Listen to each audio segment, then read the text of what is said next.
Okay, I'm sure you've seen or heard this argument that putting a baby in a freezer would kill it, but freezing embryos preserves them, and that's why an embryo isn't a baby. So, the author of this idea is trying to put forward that just because you can pause the biological process of an embryo and freeze them and keep them and use them later, right?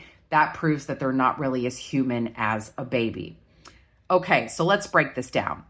So the short answer here is, well, of course an embryo isn't a baby. It is a human being, though, still in the earliest stage of development. You and I go through many stages of development. We are embryos and then fetuses and then newborn babies, children, adolescents, and beyond. This analogy is trying to say that because the two organisms aren't compatible with the same environments, then they're not worthy of the same value. That's really what they're getting at here. The two are distinct organisms in specific stages of development. So of course they're going to respond differently to various stimuli.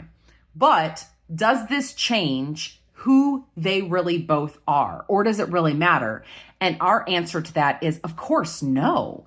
They are human beings still with unique DNA and potential, as any one of us has at any stage of our development. An embryo is a living human organism at the beginning stage of human development. And as an embryo grows, it will form into a fetus and then a newborn infant and so forth. When an embryo is frozen, this doesn't create, change, or destroy that identity. It only pauses the biological process.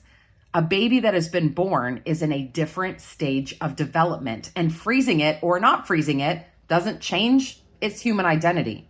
It would harm or destroy that baby at that particular stage of human development because that's how that human organism functions at that particular stage compared to an embryo. So, moral of the story is, both organisms are human. You were you as an embryo. You were you as a fetus. You were you as a newborn, right?